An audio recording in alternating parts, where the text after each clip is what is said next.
Kung yung dating congressman, yung pinalitan nyo sa pwesto, ito po ba si Eric Buhain? Siya po ang aking pinalitan at siya at ang kaniyang kapamilya ay nakaupo na bilang kinatawan ng unang distrito ng Batangas sa mga 3 dekada na po. Kaya ang masasabi ko ay nakikita natin kultura na talaga sa Batangas 1st District Engineering Office ng DPWH ang ganitong kalakaran. Iimbitahan ng House Infrastructure Committees o Infracom ang isang dating Batangas congressman na sangkot umano sa maanumalyang proyekto sa kanilang distrito. Ito ay matapos kumpirmahin ni Batangas 1st District Representative Leandro Legarda Leviste na ang pinalitan nito sa pwesto ang nasa likod umano ng mga anomalya sa infrastructure projects sa kanilang lugar. Ang tinutukoy na former congressman na nagsilbi sa distrito bago si Leviste ay si Eric Buhain. Mismo si DPWH Batangas 1st District Engineer Abelardo Calalo umano ang nagsabi kay Leviste na ang dating kongresista ang namimili ng mga kontratista para sa mga proyekto. Ang naturang district engineer sinampahan ng kaso ni Congressman Leviste dahil sa tangkang panunuhol sa kanya para ipahinto ang isinasagawa nitong investigasyon sa anomalous projects. Dahil ang dating congressman ay hindi naman siya ang pumipirma sa bid, award, implementation, and acceptance ng mga projects. Yung mga DPWH employees yung pumipirma ng mga sinasabit ng mga kontraktor. Pero ang itinuturo sa akin ng iba ay sila lang naman daw po ay pinag-uutusan ng mas malaking tao sa likod nila. Minsan po, sinasabi daw na itong proyekto ay para sa contractor na ito. Minsan naman daw po, ang DPWH ay nag-advertise lang ng bidding at yung mga contractors na nananalo ay mukhang nag-usap sino yung magbid dahil hindi daw nagkakaroon ng quote-unquote tunay na bidding. Ang tawag nga po sa amin sa 1st District ng Batangas ay bidding-biddingan lang. Kahit ang mga hindi umano na nanalong bidder, may kickback umano.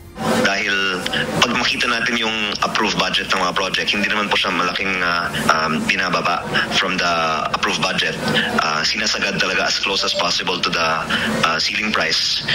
Dahil alam naman po ng mga bidders na yung pinili lang ni Congressman ang mananalo sa bidding na ito.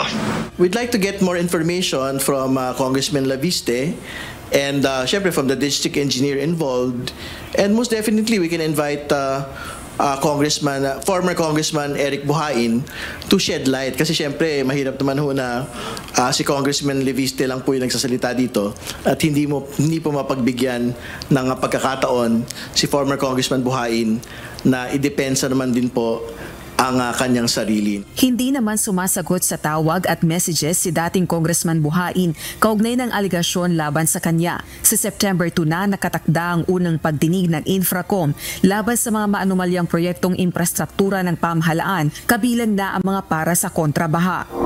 Samantala, malaya naman ang Office of the Ombudsman na makapagsagawa ng lifestyle check sa mga kawani ng pamahalaan ayon sa ilang kongresista.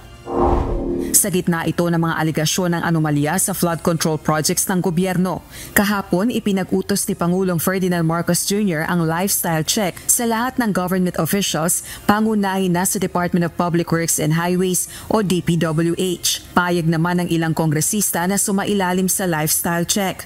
So, I think pagka na lifestyle check yung mga congressman at senador, I think they will be forced also to take a step back at talaga hong tumalima doon po sa panawagan po ng, I think it's a law sa atin po mga kababayan, sa atin po mga opisyal at empleyado na dapat hong simpleng pamumuhay kung tayo po ay nagsiservisyo sa atin pong mga kababayan.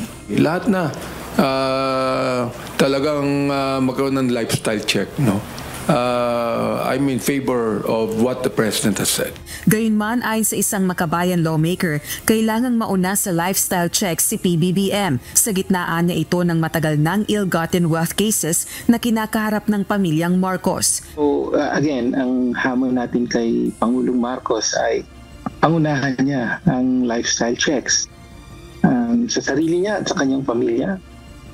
kailangan din pati ang cabinet, no, ni Pangulong Marcos ay masama ron. Dagdag pa nito, dapat maisagawa ito ng kinauukulang ahensya ng pamahalaan gaya ng Ombudsman at National Bureau of Investigation. Rosalie Coz, UNTV News and Rescue. Diyos ang aming sandigan, serbisyo publiko ang aming pinahahalagahan.